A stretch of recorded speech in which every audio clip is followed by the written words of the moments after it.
Dito marami. Ito, dito lang tayo. Malapit na sa magandang umaga po.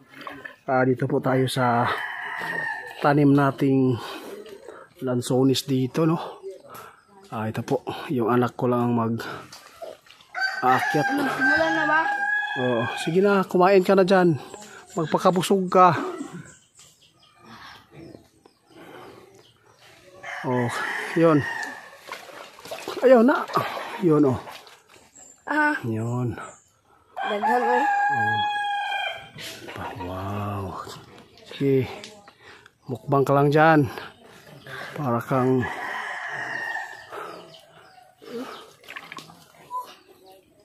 Ikaw, kaon ka? Ayaw ko. Patamis ba? Uy! Matamis!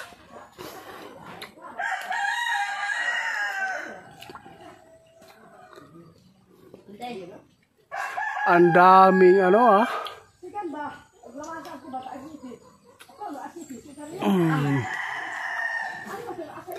Grabe guys, amis tingnan po yung lansones dito kasi po bubok pa kayo. Yun pa Oh. Wow. Sige.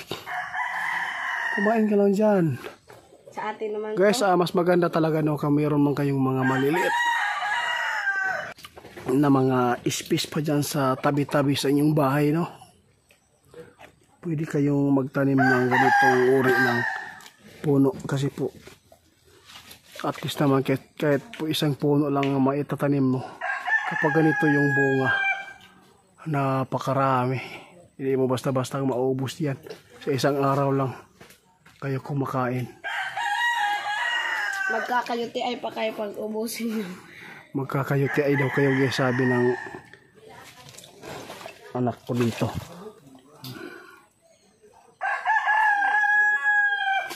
No, mamili ka ng matamis, yung hinog ba? Kasi, Ito, matamis to. Gusto nyo?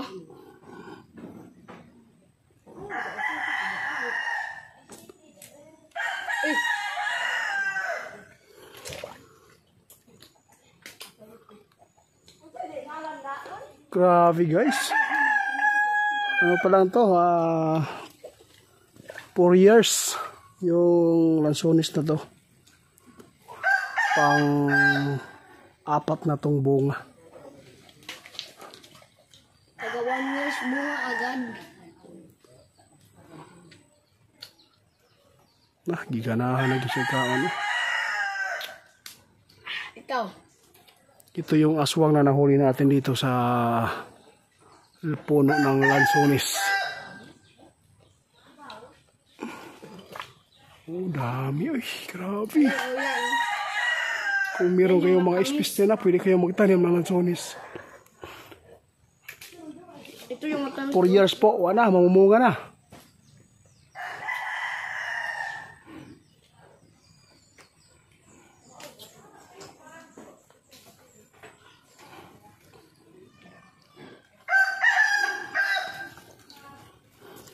Dito marami.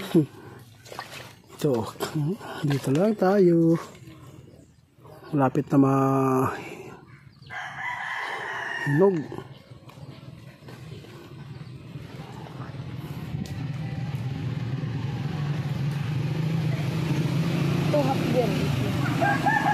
Wow, nakakaamis po talaga tong mga puno na to kapag namumunga. Basta gusto, baka gusto po ninyong kumain ha. Gusto nyo?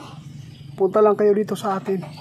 Kasi hindi lang po yung puno na meron dito. Marami pa tayong puno na namumunga doon sa ibang lugar po na area natin. Kapag may itinanim, may kakainin. Salamat guys. Update lang po tayo sa lansones. Bukas siguro mag-harvest kami ng itinayin. Ipapagkita ko lang po sa inyo.